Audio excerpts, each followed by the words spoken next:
Welcome to the Next Chapter podcast. I am your host, Veronica Moss, and today we're joined by Cory Martin, the founder of the Recovery Revolution. Cory is a codependency recovery coach, which means that she helps the loved ones of the people who struggle with addiction in a new and revolutionary way. This is not my mother's Al-Anon. Welcome, Cory. Hi, thank you. This is fun. Yeah, thanks for Good to being be here. here. So I discovered you on Instagram and I attended your free workshop, Our Role in Recovery. And it really opened my eyes because I was a firm believer in tough love and detachment. Mhm. And it's like, Mhm. you're on your own. I don't know. And Mhm. so going to your workshop, it kind of opened my eyes where I'm like, well, maybe that doesn't always work. It doesn't always work. I do come from a background of an alcoholism. My parent and in my ex-husband and in my current husband who is recovering right now. So this is a topic that I'm very interested in. So if you don't mind, before we get started, do you mind speaking on your own experience and why you decided to start a coaching program on recovery for the non-addict? Sure. So a little background on me and my credentials, as we'll call them. So my day job before I started the Recovery Revolution was I was a comedian. I was a traveling vaudeville comedian, which means nothing to anybody on the face of the earth, except for those of us who know what that means. So I had my own show. I took it around to different festivals and would perform it. And that was my primary source of income that I supplemented with other gigs. I did background work and stuff. Like I lived in LA for a really long time, but chasing the comedy dream at that time. And the only other thing that comedians know as well as, if not maybe better than comedy, is how to deal with people who are struggling with addiction and mental illness. The comedy community, and that just as an industry, addiction, as pretty much everyone knows, follows comedians around. Some of our favorite comedians we lose to overdoses, we lose to their addictions, because part of having that brain that's able to see the world in a different way and is so attached to and like passionate about making people laugh and making other people happy, part of that includes sacrificing of yourself and just a lack of that self-worth that would keep someone on the straight and narrow path. So as comedians, we all, most of us, and I say all, but yeah, really all of us have some history of early childhood experiences that have affected us in such a way that it's made our worldview a bit more interesting and a bit more unique, right? And that's how we're able to reach for the absurd or the joke that no one else thought of. And it's because from a very young age, we were experiencing the world in a different way, usually from a traumatic background. Jimmy Carr actually said this on a podcast that he guested on that I loved the way he said it. He said, when a lot of people ask comedians about like grief and stuff and like what their depression is and whatnot, and he said the more apt question to ask is, which of your parents was sick? And that's a really common experience, whether that sickness is another addiction or an actual illness. So many comedians experience like issues with their parental dynamic, like the issue, like the relationship between themselves and their parents. And when that relationship isn't healthy, that can affect your sense of self. It affects your self-esteem. It affects how you function as a human being and whether or not you're functioning in a healthy, optimal, or even like base level functional way. So during the COVID-19 pandemic, in the early stages of the pandemic, it would have been in March. My very last performance in the year of 2020, before the pandemic and all the lockdowns, was on March 14th.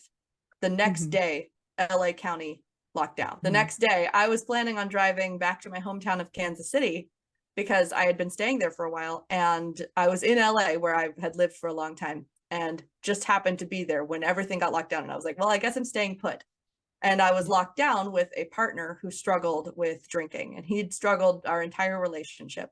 But I had been working for a really long time on my own healing, my own process of showing up better in my life, showing up better for myself. I had learned basically all of those basic skills you learn in like life coaching school or as you go through those processes. I'd already worked on all of that stuff. I'd been through therapy. I'd been through some coaching programs. So I was pretty familiar with how do I manage my own personal development and function healthily as a human being. I don't want to say I nailed it, but I was doing quite well as an individual. He was not. He was really struggling. And it was during this time of being locked down where we were in direct influence of each other. where we had no external social influence, right? We were locked down. It was you stay in your pod. It's just you and your immediate circle and you're quarantining together. That was where I was actually able to see major shifts in how my behavior affected his addiction. Now, for the first few months, off the rails, spiraling out, things were not working, but I stayed firm to how I knew I needed to behave, how I knew I needed to function. I kept my boundaries pretty solid. I don't want to get too hard into boundaries because I think a lot of people teach them in an unhealthy way, but I was pretty firm on boundaries. I knew when to be where. I knew how to take care of myself, and I was doing so effectively, and I was having a really good time. I loved that first month of the pandemic when everything was shut down, because I was like, oh my gosh, I don't have to talk to anybody. I can stay in here, I can read, I can listen to podcasts, I could do all the stuff I like doing, because I am really introverted at heart. I'm technically, like, if it were Myers-Briggs, I'm technically like an ENFP, but I love my me time so much.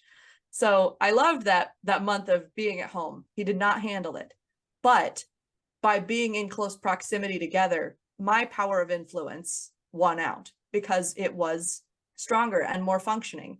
And in that month was actually the first month in his entire life that he decided, yes, I'll go to the hospital. Yes, I'll go to therapy. Yes, I'll go to rehab. Okay. And I firmly believe that if it wasn't for the pandemic, specifically in our relationship, I don't think that would have happened. However, I was able to see in that sort of, it was almost like a scientific study in my own life, right? We got to be our own little lab rats, where I got to see in a controlled environment what happens when the sober partner does the work first. Mm-hmm. What happens when the sober partner does the work first? And I will never forget the moment we were sitting on the couch, and he was intoxicated at the time, but he had a moment of lucidity. Okay. And he turned to me and he said, I am so proud of you. I am so proud of you for everything that you've done. Because a year before I had quit drinking, and he was starting to notice that. He saw that he was struggling and he's still unhappy and drinking, and I was happy and doing well. He sees that. He says, I am so proud of you. And the very next day he went to rehab. Wow. So the cool thing is I got to do that in my life. And then I got to experience that replicated with my clients. So the process that I went through myself, that I took myself through over the course of probably 2 years-ish, was the length of my personal development journey. Okay. That's about the amount of time I took. I spent close to $14,000 kind of piecemealing all the different things I thought might help, going on retreats, taking classes, therapy, books, courses, all of that stuff. Lots of that. I just dove into it. And the traveling. I traveled a lot. I was just okay, I got to go here and learn this from this person. I got to go here and have this experience. The amount of money that I spent was pretty ridiculous when I think in hindsight, but to me, it was worth it. Worth it. And yeah. When I realized that me learning all of that stuff did have a positive effect on him, a more positive effect than all of his friends who cut him out of their lives, than all of his exes who said, hey, we're done and I can't talk to you ever again, to his bosses that fired him and said, hey, because of your drinking, you're not allowed back here and we're done. All of those experiences exacerbated the problem. But me showing up in a different way was the key that was able to lead him in a path toward recovery. And now that I've seen that happen, not with me, but with my clients, I know that it's something that works. And it's not even something I can say, well, it might work for you. It will probably work for you. Obviously, you're not the only influence in their life. There are situations where you do everything right, and it's a bigger monster than you can possibly fight. But I've seen it happen over and over, where the person who is not struggling with addiction, but is struggling with codependency and struggling with enabling and doesn't understand how they should be reacting and how they should be interacting, they get their proverbial ish together. Be careful with language. I don't know what you're good. You're good. It's okay. All right. Well, then they get their shit together. As free as you want to be. All right. So that's the pattern that I've been able to see over and over, is that when the partner gets their shit together, it's not long following that their addicted loved one is able to start making changes. And so that's my background and why I started this, because with the amount of money and the amount of time that I spent and just the spaghetti throwing at a wall, like, well, is this going to work? Well, maybe I should try Al-Anon. Well, maybe this therapist is the person for me. Well, maybe I need to dive down this spiritual path, and oh, nope, that was a cult. Like, how many times you do things like that, just looking for a solution and you don't really know what's going to help you. When I realized I'm not the only person in this situation. There are so many people just like me who are probably quarantined with someone in addiction, who are losing their minds, not knowing what they could or should be doing. And so the pandemic was really what made me inspired and feel really passionate about this work and know that this is something that other people need to learn, and they should be able to learn it for a price point that doesn't cost them multiple years or even decades of their life and tens of thousands of dollars. That shouldn't be. Yeah, that sounds very different from what I was taught, because I do have a certification in drug and alcohol counseling, and I got it to complement my psychology degree. And when I was in the program, it was kind of like I was an outsider, right? And they kept telling me, you're not addicted. You are not an addiction. You're not an alcoholic. You don't understand us. And it was really weird. And it was that comment that I'm like, well, maybe I don't understand it. Anyway, this was 20 years ago. And it's always been a topic that I come back to. And for some reason, I continue to attract them. I continue to, well, maybe I don't attract them. Maybe I'm attracted to them, right? It's an acquired taste. Say that you develop a taste for it. Like once you've had it, you're like, oh, that's not so bad. Yeah, it's not The so DARE program bad. does not prepare It was us for bad. it. Yeah. So anyway, we were taught detach, tough love, send them to rehab, completely ignore them, cut them out of your life. And if they make the changes, then you can bring them back into your life, right?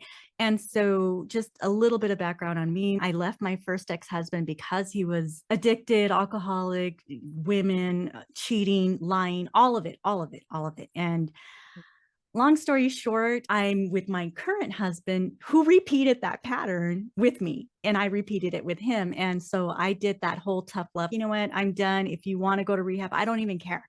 I just walked away, and he did all the work and came back. And I'm like, you know what?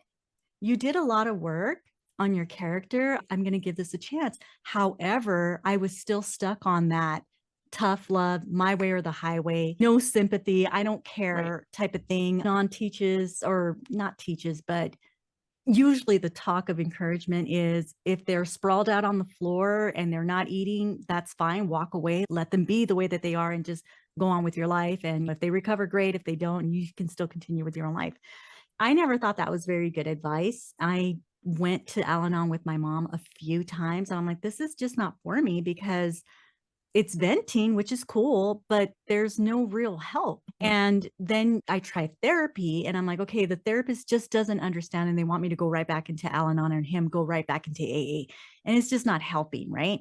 And now I have adult children where my son is schizophrenic and he self-medicated. So now he's in addiction. So now it's double whammy, and fearful for my oldest daughter as well, because she has mental illness as well. And I'm like, okay, please don't start drinking. Please don't start doing drugs. Please don't try to self-medicate. And I'm right back in that. If you don't go to rehab, we're done. I'm not going to help you. I'm not going to give you money. I'm not going to do this. I'm not going to do that. My son went back to rehab. My daughter's still out there. And so now I don't really know if she needs rehab or not. I'm just saying you need to do something with your life. Anyway, point being, I attend your course and I'm like, okay, maybe this isn't right. What is your course? How is it different from the teachings of AA and Al-Anon? So I while you were saying that, I was listening, but I had to write something down because you said something about tough love, the whole my way or the highway thing. And I'd say the biggest difference between the way that my program functions and the way that Al-Anon functions is that I would call Al-Anon a codependency community. I don't think it's a support group. I don't think that they help you to heal codependency. I think they know a lot of the rhetoric around what codependency is. I think they know how to talk about it. I think they know how to share platitudes, but I don't think that most people who attend Al-Anon, and even most people who lead them, now this is not all. There are some groups, there are some fabulous groups. If you're lucky enough to live in a city that has an Al-Anon group that is led by someone who is truly healed and wise and helpful, that's great. Keep going to that group. But I speak for people who've attended Al-Anon and have thought exactly what you did. This doesn't seem right. We're venting, but are we learning? Have we changed these habits? Have we shifted out of this type of thinking? And the problem with Al-Anon is that are you familiar kind of with the Jungian shadow concept? Of like Carl Jung's shadow? Oh, yes. Yeah, okay. Yeah, I know you are. It's like, how do I make sure I say this in a way that everyone understands? So tough love is the shadow of codependency. Okay. It's not an absence of codependency. It's the negative manifestation of codependency. Okay. Tough love is the most aggressive and disconnected, emotionally disconnected form of manipulation and control to make someone behave in a way that you want them to, or else. Okay. And that is a form of codependency. So Al-Anon teaches you how to go from being soft people pleaser codependent to aggressive Machiavellian codependent. That's not an improvement. That doesn't help you to actually heal the part of you that thinks you can control other people. Okay. The part of you that has an expectation that other people will do what you want them to do. That's what we have to heal in codependency, is this idea that when we see someone doing something wrong, we can step in and make them change. Right. There is no step in and make them change. There's no step in and if you don't, then I will. No, it's you may not and I will, because these are my standards. If we're sitting on our standards instead of in this idea that we're responsible in some way for managing and controlling the way someone else behaves, that's a healthy place to be. It's healthy to function based on your standards, your principles, and your values, right? That's the life coach 101 stuff, right? Mhm. Let's live up to our values and let's make sure we know our non-negotiables in relationships, yada, yada, yada. Right. But inside of these codependency support groups, whether it's CODA or Naranon or Al-Anon, so I sort of slurred that, Naranon as in like a Narcotics Anonymous, but Right. partners. In all of these groups, because they are volunteer oriented, they're volunteer led, and they don't have a scientific basis for any of their teachings, they're not really supporting people in pragmatic and functional ways that help them to heal long term. It's just a group. It's a group of people who have a shared interest, and that shared interest is having a partner with an addiction. And honestly, you are, you know, the whole, you are the average of the 5 people you spend the most time around. If you want to not be codependent anymore, one of the worst places you can be is in a codependency support group where you are surrounded by people who are exactly struggling with what you're struggling with on a regular basis. Right. And you think support, but it's not. It is so it is support. It is Right. support. It is in support. your habit of codependency. It supports you in maintaining the habit of your codependency, and it helps you to optimize that codependency. But the goal isn't to optimize codependency. The goal is to eradicate codependency, to heal codependency, to look for what is inside of me that makes me want to control other people. What's inside of me that makes me think I know better than they do? What's inside of me that thinks that I can see them better than they see them? And there is a truth to that. When you love someone in addiction, we see their patterns. Yeah. So we do see what they're doing, and they may not see the outward manifestation of what they're doing. But where we get overconfident and hubris takes us down is we see what they're doing and then we think we know better, instead of we see what they're doing and then we say, why are they doing it like that? Why are they doing it like that? What's causing this behavior? And if I want to support them in not engaging in this anymore, how do I need to show up to cut that chain, to break that pattern? Because you can. If they're behaving in a certain way because they have a trauma history that involves, you know, being abandoned, one of the worst things you can do is throw them on the street. That confirms their assumption that they will be abandoned. One of the better things you can do is be able to love them unconditionally, but with standards and boundaries for yourself. That's something they haven't experienced. That's something they don't know is possible. Yeah. That's something they don't believe about themselves. They don't believe that they are worthy of connection and love and relationships. So if we can decide, hey, you are worthy of those things, and I will give them to you, and I will take care of myself. Anyone listening to this that has a background in comedy is going to hear how many times I'm saying and they'll be like, that is improv. It's improv. The number one rule of improv is yes anding. You take what you receive from the other people on stage, and you don't say, no, we're not doing that. You say, okay, and then you take it somewhere else. You take it in the direction they gave you, or you can turn a spin on it, but you don't take it and throw it in their face. Okay. And that's a lot of what we're taught. A lot of what we're taught socially when it comes to addiction is to take their addiction, take what they're struggling with, take how they're feeling, and just throw it back in their face and say, you deal with that shit. I'm not doing it. Fuck that. That's you. That doesn't help us create a more connected, a more conscious, and just a better functioning society.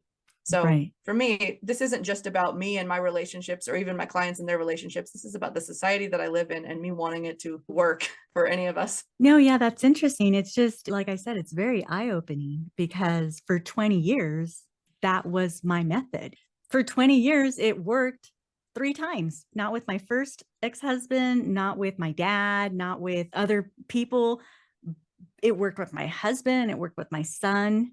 No, it just worked Mhm. twice. And yeah, and that's their fear of being abandoned. And I guess I solidified that fear because I said, okay, we're done. And I was very blocked from everything. Don't call, well, not my son, but my husband. I'm like, okay, I'm going to block you from everything. I'm going to block you from contacting me, everything, everything. And we shared a daughter at that time. We shared our first daughter at that time. And he would tell me, I need to call you. Long story short, but I was like, it's just all bullshit. And I was very aggressive. You're bullshitting me. You're lying to me about this. I know that's not what you're doing. Stop telling me lies. And it was a constant, like, just cutting it down because it was bullshit on top of bullshit. And I'm like, cutting it down, cutting it. But Yeah. it was Mhm. so angry at the same Mhm. time. So to Mhm. me, it was like, why does he even want me back? I'm so mean now. Yeah. And I'm not naturally mean. I'm very nice. But when you Right. get, Most people aren't yeah, naturally mean. We become yeah, mean as a result of conditions that lead us to that as our default coping strategy. How do right. I manage this experience?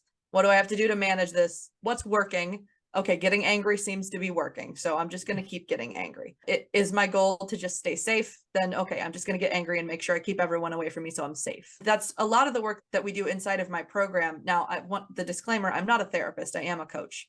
So I teach the tools that any individual needs to be able to do the work they need to do on themselves. I'm not going to dig around in somebody else's brain. I don't need to know anything about your trauma. I don't need to give you the insight. As far as that goes, I encourage my clients to get therapy if that's what appeals to them, but it's not required and you can still get results without it. You can do all this work on your own. That disclaimer aside, the work that we actually have to do is looking at not just our behaviors, but the motivation behind our behaviors.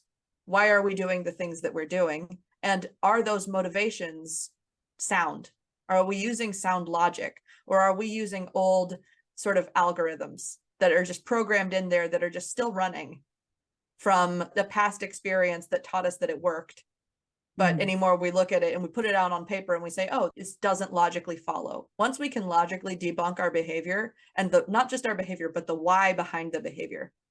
Because it's easy to say, like, hey, does it make sense that you would do that? No, it doesn't make sense that I threw a lamp across the room, but I did that. So, okay, why did you throw the lamp across the room? Let's break that down. And if that doesn't logically follow, that's an easier way to sort of debunk those subconsciously programmed assumptions that we're driving on. We're running on those things.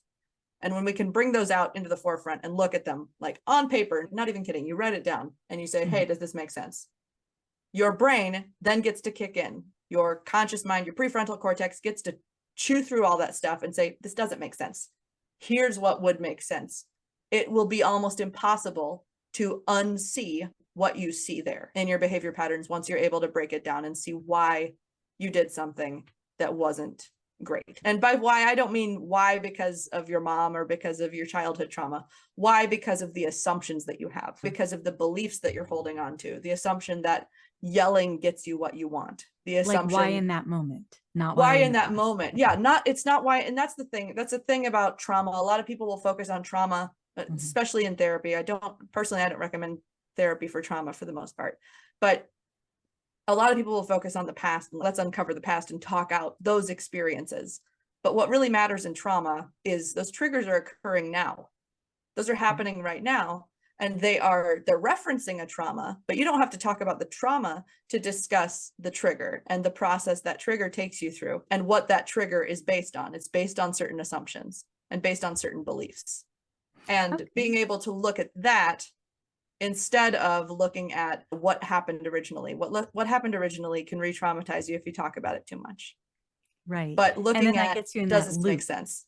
Yes, it gets you in the loop of, okay, well, I got to keep going to therapy because I'm traumatized. And then you go to therapy and you get re-traumatized. It can be really unhealthy for people. And then they don't understand why they're not getting better.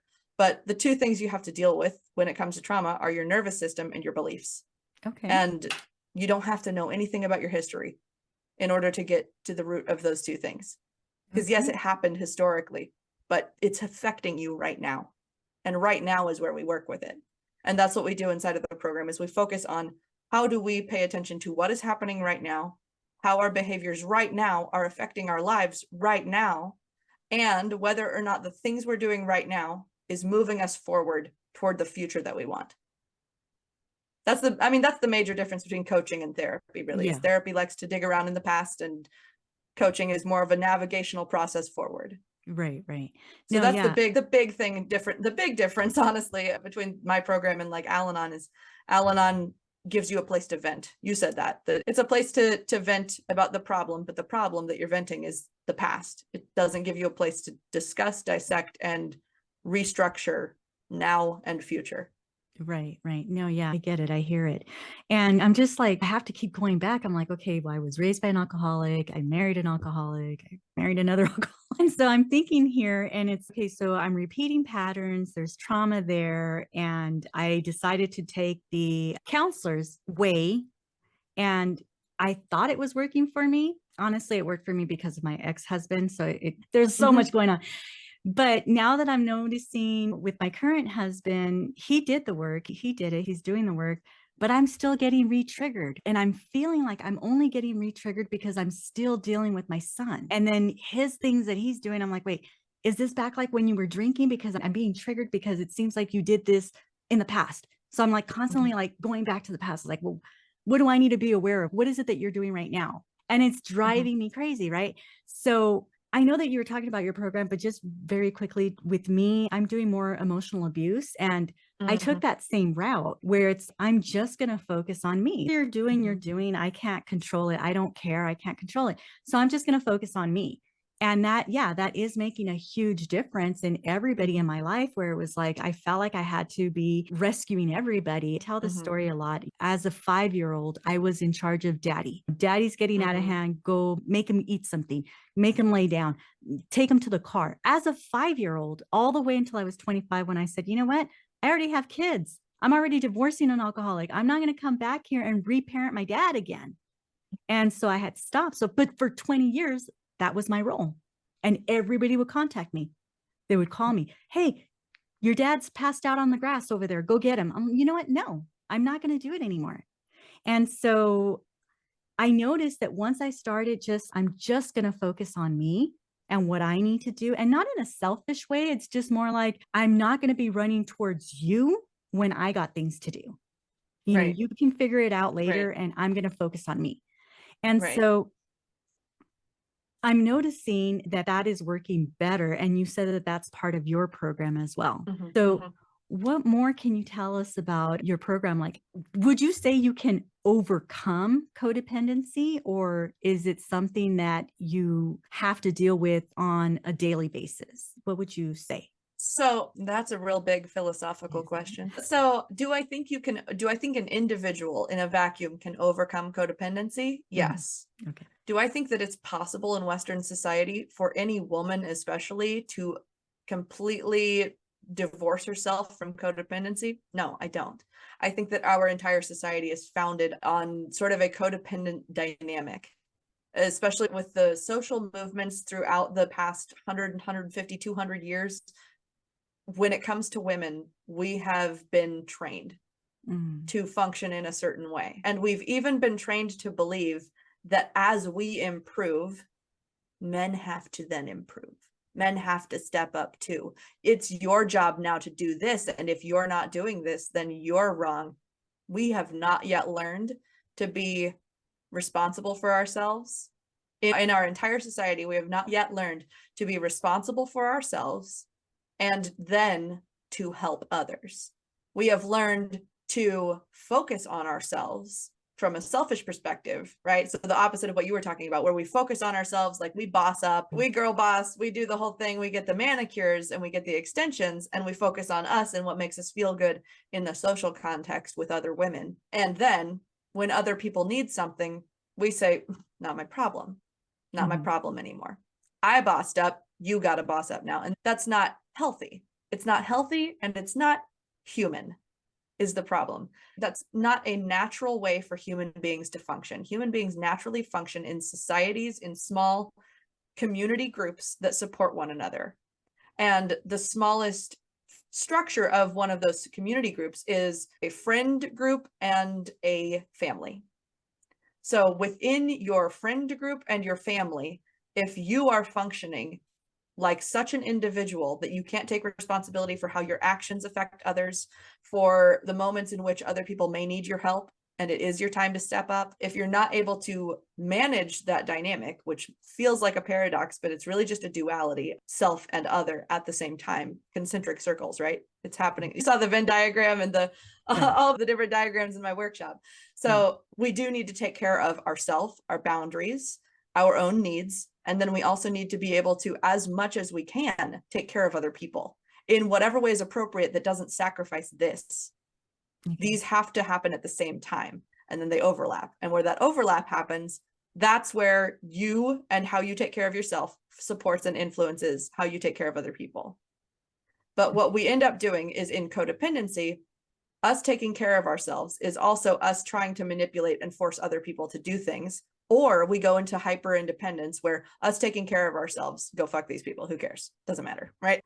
So do I think that you can completely eradicate the experience and the influence of codependency? No.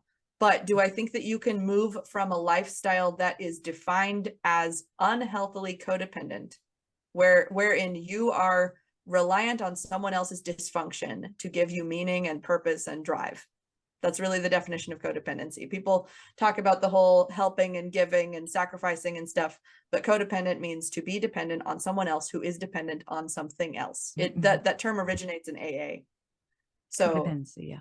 Codependency is an AA term. It was coined within AA groups to refer to the wives of alcoholics, and how the wives of alcoholics do not have lives anymore because they're only focused on the addiction of their husband instead of focused on the work their husband's doing, on the home their husband is still providing for, on their children, on their own hobbies, on their own friends. They're codependent. They need him to stay drunk, or they don't have purpose.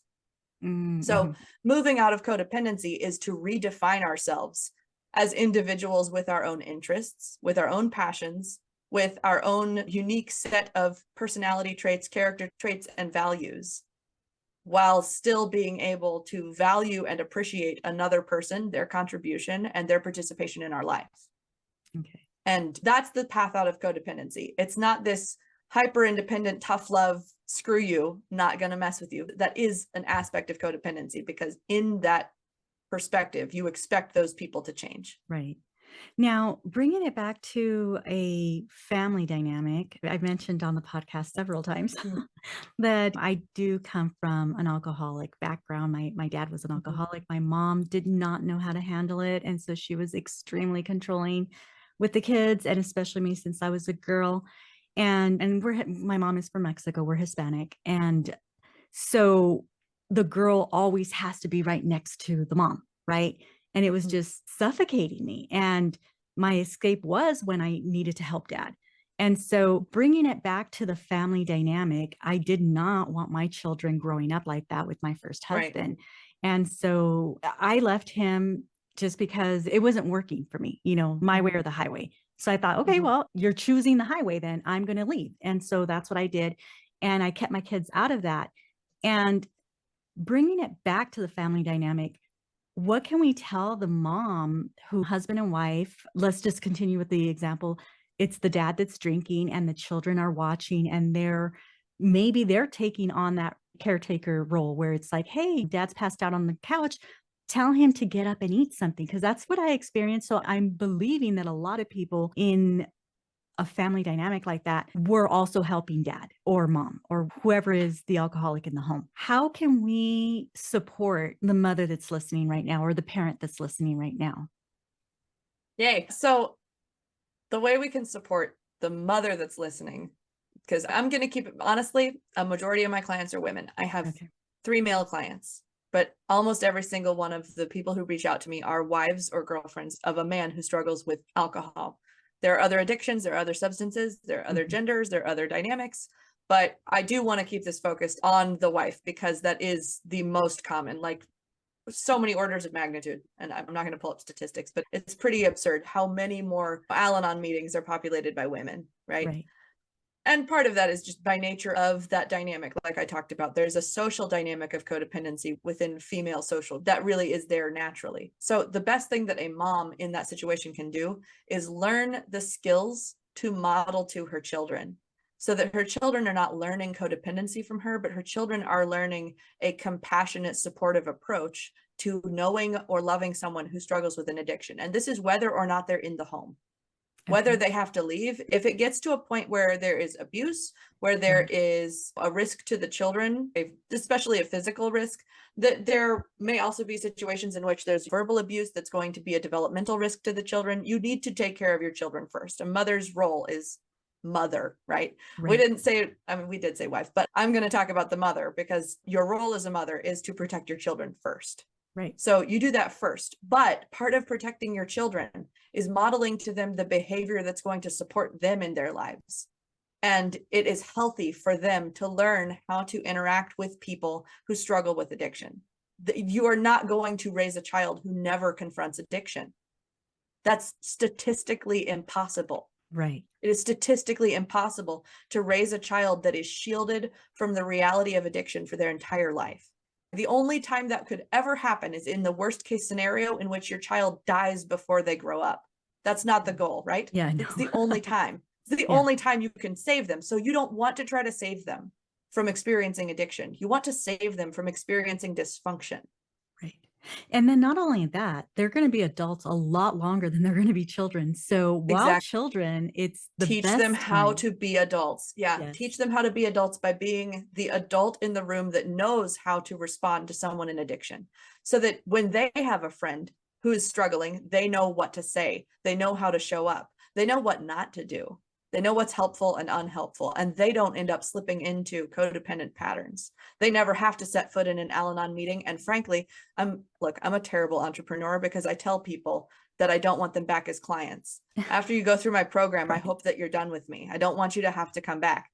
But that's the same thing. A mother of children with a father who struggles with addiction, her goal needs to be that those kids never end up in my program, Mhm. that those kids never need to learn that from me, because they learned it from her. Mhm. Right? They learned the skills they need to be able to show up in their relationships in a way that helps everyone and supports them. And they learned that from their mom. A lot of times, that's just not where people end up. This is a generational thing, because, like you've experienced, when the mom is codependent, she teaches the kids that codependency.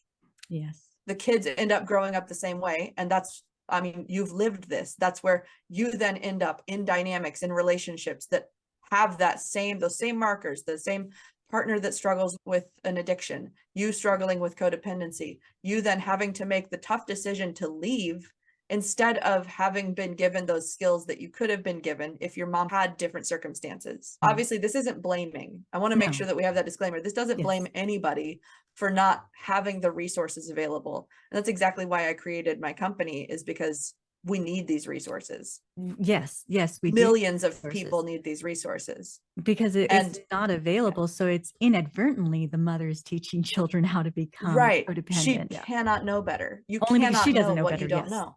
She can't know better, because no one has taught her anything different. And the only opportunity she's given for any kind of support is either therapy with a therapist that doesn't have the extended qualifications to treat her, or Al-Anon, which doesn't have any qualifications at all, aside from longevity, Right. right? Right. Brand recognition. Right. It's like, I'm feeling dehydrated. What should I drink? Coca-Cola. It's a Right. brand I know. No, that's Right. probably the worst thing you could drink. Right. Right. Oh my Water, God. it's out of the tap. Yeah. I love how you're closing all the gaps. I love that. That's what I do. That's what I do. It's funny you say that. That is something that I say. There are two different gaps when you love someone that is struggling with an addiction. You want to close the gap of disconnection between you, so that, it's faster to resolve those fights. It's faster to resolve disagreements. And then you want to widen the gap of incident. So you want fewer big blow up moments, and you want faster repair when they happen. So Yes. it's funny that you said filling in all the gaps, because that's something that I talk about a lot. Well, The because gap. you're doing it. You're doing it well. You know what? Tell me about your upcoming cohort coming up on the 9th.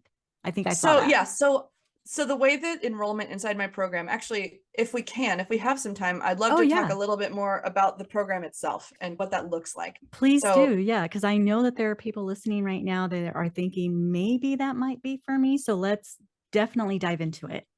So if you're thinking it maybe might be for you, the best thing you can do is schedule a call with me. The call is free. We talk about it. It'll be almost exactly like this podcast, except we'll be talking about your problems and your experiences and where you got to where you are and where you want to go. There's a very low pressure call where we just chat. And then at the end of the call, if you decide the program sounds like a good idea, then you can book a follow-up and then we can get you enrolled. So it's not a sales call. I honestly, this demographic does not need to be sold to. We all know, hey, I'm struggling, give me some help. I don't need to be like, did you know that it would feel better if your life wasn't the way it is? I don't need to explain that to you. That's condescending. But my program is called Heal for Real. And it's called that because I've been in Al-Anon. I went to Al-Anon. I went to the recommended 6 meetings. I showed up to an Al-Anon meeting on the night that my partner had attempted suicide and was in a sober center holding cell where they were holding him. And then he ended up going to a 72-hour hold after that. I went to Al-Anon looking for help and advice and real support as to what could I do right now. And they told me, keep coming back. It works if you work it. They told me to say the Serenity Prayer. They told me to read a fucking book. And I told them, he tried to kill himself today. This is serious. I need help. It was like in one ear, out the other, talking to a brick wall.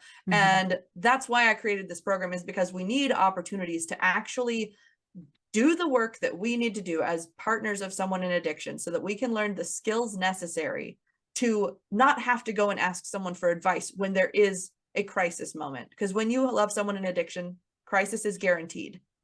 How you respond to it is subjective, and it depends on how you learn and what you learn and how you bulk up in order to be able to shoulder that burden. There is a Jewish proverb that I really like, which is, I ask not for a lighter burden, but for stronger shoulders. And I love that. And that's really a foundational tenet to my program, is giving us the skills to be able to shoulder what life has given us. So there's no expectation that we're going to walk through life with sunshine and roses and no addiction and no grief and no sadness and no death and no loss. Tragedy strikes. That is realistic. And if we can confront those chaotic, desperate, miserable moments with a sense of stability and calm and peace, then we're all the better for it. And so are the people in our lives. So that's what we work on inside the program. It's a 6-month program. It is designed as a rehab for us, where we take on all of those issues that we've had. We unpack them.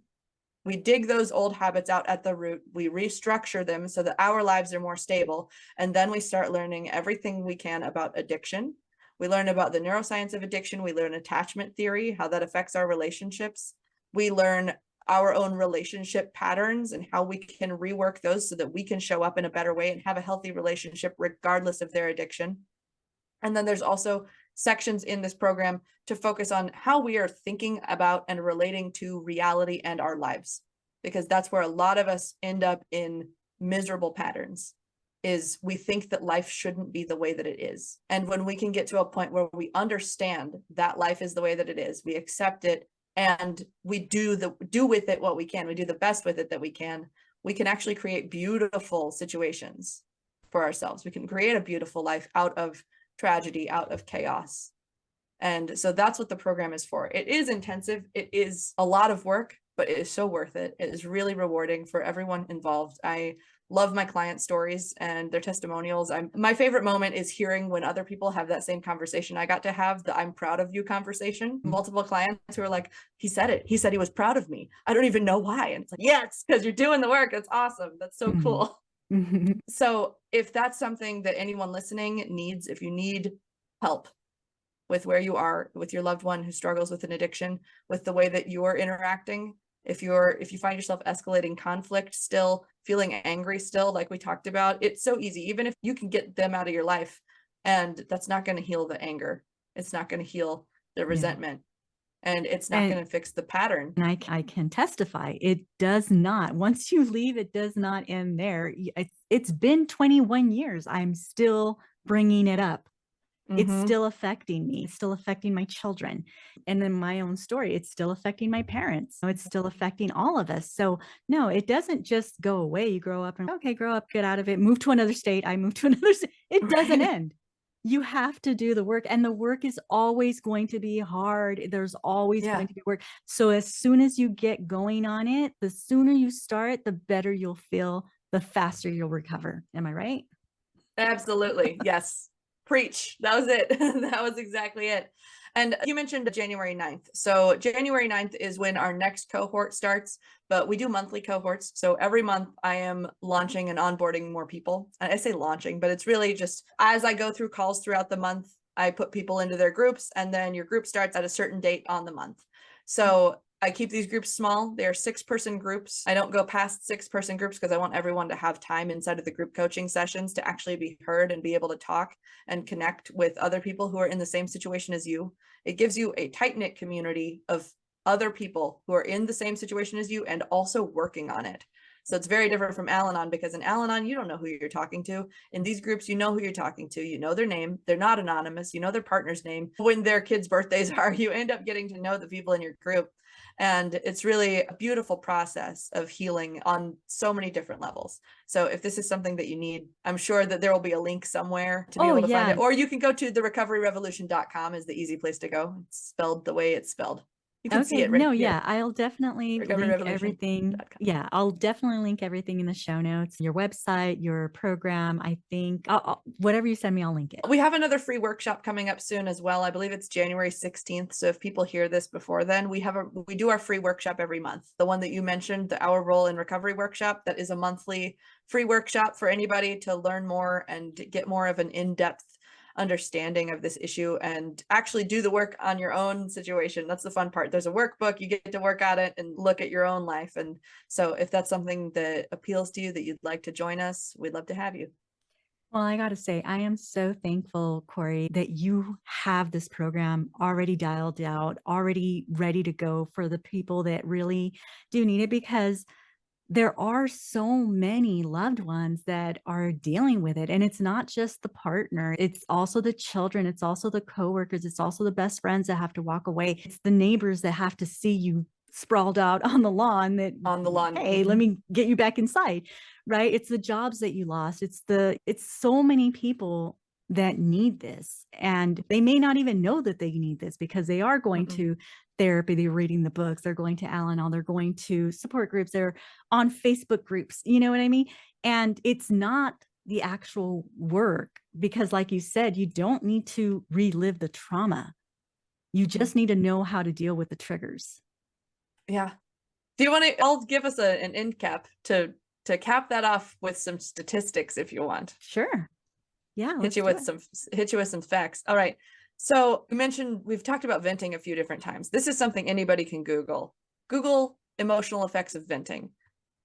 There have been multiple studies on this and cross analysis about what effect venting has on our emotional state. And studies have shown that venting is damaging to long-term emotional health. Now, I'm going to contextualize that fact with another one that is out of the Al-Anon membership survey from 2018. Al-Anon members have, on average, attended meetings for 14 years. What do you think that does to your mental health when you are in a group that is mostly founded on venting and you do that for 14 years? Does that heal you? It doesn't. It feels like it keeps you there. Like it's day one. There. It's day one over and over. It's Groundhog's Day. It's Groundhog Day, yes. Yeah, that was what turned me off of Al-Anon, honestly, was going and seeing the people who'd been there for 20 years. That was enough evidence for me that this is a religion and not a support group. I already have my religion. I don't need Al-Anon. No, yeah, I'm for it. Yeah, I agree with you. Approximately 21 million Americans struggle with addiction. Now, assuming each person has had 5 relationships, friends, family, romantic partners, etc., that are close enough for them to affect emotionally, that means there are roughly 105 million people who have been emotionally affected by another person's addiction and need support and healing that actually works. That's that a lot of people. Number, yeah, 105 million, that is actually more than anxiety and depression combined. Those are the 2 most prevalent mental health issues that people go and seek therapy and support for. There are more people affected by this issue. It is one of the largest demographics that is untreated and unsupported in mental health. Wow. Yeah, that is a lot. And I know from my own experience from going and trying to get the help and getting re-referred out, I just don't think that therapists know how to deal with this unless they're licensed or certified themselves. And even specifically in that, yeah. Yeah. And even then they'll still refer you out. That's another statistic. That 41% of Al-Anon members are referred to the program by a therapist.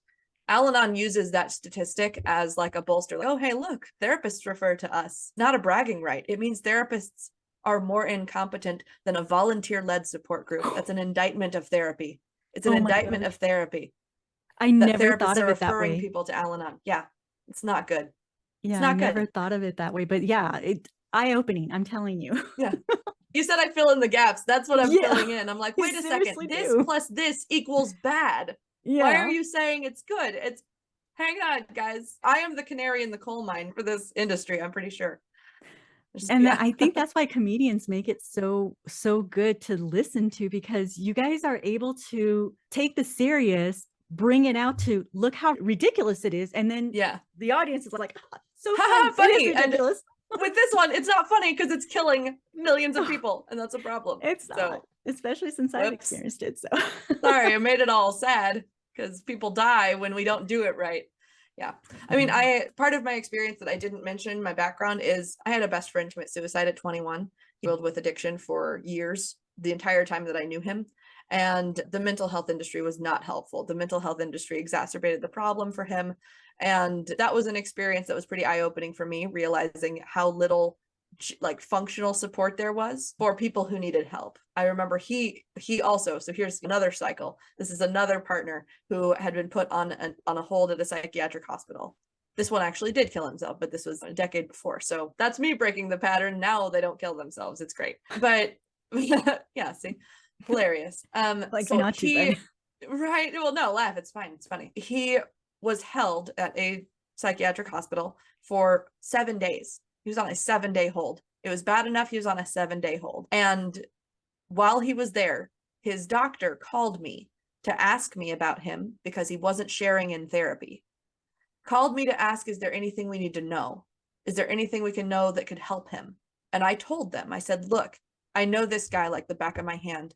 I know the stuff he's not going to tell you and the stuff he needs help with. If I tell you, will you wait until he says something about that to let him out? Will you wait until he gets to these things to let him out? Wait until he talks about it, because if he's not talking about it, that means he's not taking this seriously. That means he's not ready to be out. That means he's going to go right back out here. He's going to kill himself. If you don't wait for him to share these things, you haven't gotten to the root of his problem yet. I know his problem. I live with him. I'm his best friend. Please wait until he says this stuff. They said, okay, what do we need to listen for? What do we need to know about him? And I told them, because I was a naive 21-year-old at the time, and I thought that by telling them it would help the situation. I thought that by telling them what I knew and what he needed help working through, that they would then be informed and able to wait until he shared what he needed to share, to listen and support him toward getting the help he needed. I was ignorant at the time. Shared with them what they needed to know about him, his childhood trauma, the things that were constantly eating at him, his innermost feelings that contributed to him wanting to kill himself, which I knew he'd struggled with for a long time. They got off the phone with me. They said, thank you. We'll help him. He'll be okay. I find out, when was it? I find out very shortly after that they told him at the hospital. And then I find out the night he kills himself that them telling him that I told them about him made him feel unsafe to be at that hospital and receive the help he needed. Oh, wow. The hospital itself betrayed the trust of Right. someone that needed their help. They betrayed the trust of someone else trying to help that person who wasn't comfortable sharing. And instead of everyone working together and saying, hey, what's the stuff this guy needs help with? Let's help him with this stuff. The first thing they did after they got off that call was go to him and say, hey, we talked to your best friend and she said this. Is that true? And he said no, because he didn't want to talk about it, because he didn't want help. He wanted to kill himself. That's the thing about mentally ill people. It's the exact same thing with addiction. Addiction is a form of slow suicide. You put an addict in a hospital and you ask them about their trauma, they'll say, I don't have any trauma. I just need to go home. It was a misunderstanding. They go home, they use, they overdose, they die. That's what happens. And it's because we as a society are so fucking dense that we can't learn how to hear. We don't want to learn how to connect with people. We don't want to learn how to listen for cues of, oh, hey, this is a person that's ready. This is a person that's not. We take everything at face value instead of being curious about what's going on, instead of wanting to help from a family dynamic perspective. And that's why I help the partners. Mm-hmm. The partners are the ones that are there that can actually have these conversations. The hospitals are not going to help. The rehabs are not going to help. Seems they like do not help. It's very outdated. The information and the help and the therapy that they do, it's very outdated. Yeah, it is. It's, I don't know. It's just. Well, and it's sad, but there's money in it, so they can't update. Yeah. Right. This is where we get into the political conversation. There's money in it. And we forget that, right? It's like we know forget it, but that, we forget. Hey, why aren't they being compassionate? Because it doesn't pay them enough money to be compassionate. Yeah, that's so sad. Yep. That's the sad part. The wild thing to me, the very weird thing to me, it could pay them money to be compassionate. They knew how to structure their system correctly. Yeah. They were structuring their system so that they got paid for, recovery, success, etc. If insurance paid out for people who were no longer in need of that mental health help, right? If there was like a bonus, like, hey, therapist, if you can cure this person of their suicidal depression, we will pay you extra. Right. Because then we don't have to pay for them for the rest of their lives. The insurance companies could do something about this by shifting their priority from just treating as little as they can, right, to solving the problem and recognizing that as being an overall money saver, because it would be to get more people out of the healthcare system. It could get paid off by the insurance company that could say, good, now we have a healthy person and we don't have to worry about them. Yeah. Like I said, I have that double whammy where my son is schizophrenic and tried to self-medicate, and there just isn't help for that. And the people they're so jaded, they don't care. They're like, whatever, we offered this and he said no, so okay. And it's so there is no compassion. And like I said, that's what we've been taught to do. Yeah. Well, it's your choice. If you don't want it, you can be on your own.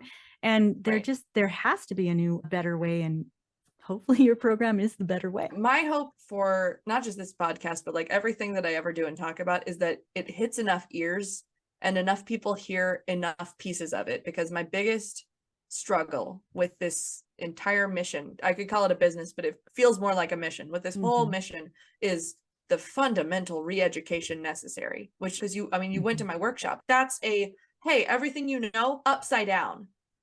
Can you accept it? And can we move forward with that? And that's hard to do. It is really hard. And the amount of Al-Anon people that'll come and attack me, I attract a certain kind of troll, and they don't like what I'm saying. And because Al-Anon is this tight-knit community, they're very defensive of that process. And it's huge. One lady against a big industry, and it's not just Al-Anon, it's the healthcare industry, it's the rehab, the recovery industry. It's so many things. All of it, it's big. And so, I was really excited when you asked me to be on this, because I have part of my New Year's resolution is YouTube, podcasts. It's really just like appearances. Showing up is my big thing, is not just drowning in the admin work, but like me showing up as me talking about this, because I've realized that's the only way that people can be converted or convinced or understand anything. You have to hear it from me. I can't just be like, I can't send them a DM and they figure it out, right? Yeah. No, your voice is powerful too. Very powerful. Thank you. It's my job. Like I said, I was very excited. These are topics that I talk about a lot. And I was looking at it, I'm like, I don't want to be in addiction. I just don't. But the aftermath is emotional abuse, if not physical, if not worse, right? And it always starts with emotional. And thank God with my dad, there wasn't physical. It was just verbal, right? But the thing about that is verbal abuse can have as bad a problem. Yeah, it leaves scars, but verbal abuse can lead to you physically abusing yourself, right? So, eating disorders, addiction, self-harm, they're all forms of self-harm, right? And they all come from this inner voice that came from mom or dad telling you that you're worthless in one way or another. How many of those like sentences do we all have that just sit on our brain? Right. And we believe them? And that's the big difference is, do they float around in your brain and you hear them and you say, hello, thought that is there? Or do you hear it and then you think it's part of truth? That's where in my program, that's where we get into the metaphysical, philosophical side of things, is the nature of truth. What is true, and what of our thoughts do we need to put any stock in? Because that's a huge one, is with codependency, we will run down a train of thought and just be like, this is the train I'm on. It's going fast, but there's the bridge is out. So you sure? Yeah. Is that where you want to end up? We'll keep going on that train because it's fast. And It's really funny. I've also noticed there's a link that I've seen so far between codependency and ADHD symptoms. Okay, yeah, I'm starting to see that as well, where ADHD it's on onset on adults now, and it's from all that trauma that we're experiencing. And We're then we just just go, yeah, mhm, we're avoiding it. We're go, and once you get to relax, you're like, well, I'm not relaxed. There's something going on. I mm-mm. need to do something. Like I gotta something. Yeah. I need something stressful. I need something physical stimulating because I'm only used to negative stimulation. So I need stimulation in general. Yeah. Well, I mean, and it really, what it does is I say what it does. I am not a neuroscientist. I am just a person with ideas who fills in gaps. I'm pretty sure that childhood trauma can affect neurogenesis. It affects the way that your brain develops. It affects the way that your brain like functions as a child. Obviously, you experience certain things and you are going to receive different neurochemical reinforcements for those experiences. So if as a child you're experiencing a lot of that, the trauma, the survival, etc., and as a child, the only time that you feel a relief from those things is from the childhood oriented pleasure, which is dopamine. That's going to be like watching TV, eating snacks, getting a new toy. What does that become as an adult? It becomes addiction, overconsumption, and overspending, compulsive habits that fuel you, not fuel like addiction. They fuel you. They keep you going. Well, I'm miserable right now, so I need to shop. I'm going to get on Amazon. I'm going to scroll Instagram. I'm going to do something extra so that I make sure that I have dopamine, because obviously I'm not going to get serotonin. I'm not going to be able to work towards a goal and feel good about it. I'm not going to be able to get the positive reinforcement for doing my chores that a normal child should have. I'm going to do the chore because I have to, because I'm being parentified, right? And that doesn't teach you how to take care of yourself. It teaches you how to sacrifice yourself. Yeah. And there's a big difference. True. So where can my audience find you? They can find me on Instagram at The Recovery Revolution. Keep the in there. The is in there every time. So at The Recovery Revolution. They can find me at therecoveryrevolution.com. They can find me on Facebook. Facebook is really just repurposed Instagram content. I will tell you the truth there. I'm not a big Facebook person, but if you don't have Instagram and you want to see the stuff that I post on Instagram, you can follow me. It is facebook.com/the recovery revolution group. It's a little different one, but the best way to find me is the website, therecoveryrevolution.com, or Instagram is where I post honestly the most frequently. I will be getting my YouTube started this year. That's a New Year's resolution. I'm getting the YouTube going. I already have one, but it's just I post on it sporadically. So that'll be more consistent. Honestly, your Instagram, your content on there is so great. I do encourage everyone listening, please go on her Instagram. I will link it up. Great information there. Yes, thank you. I'll see you there. Well, thank you so much. Thank you so much, Cory. Thank you, Veronica.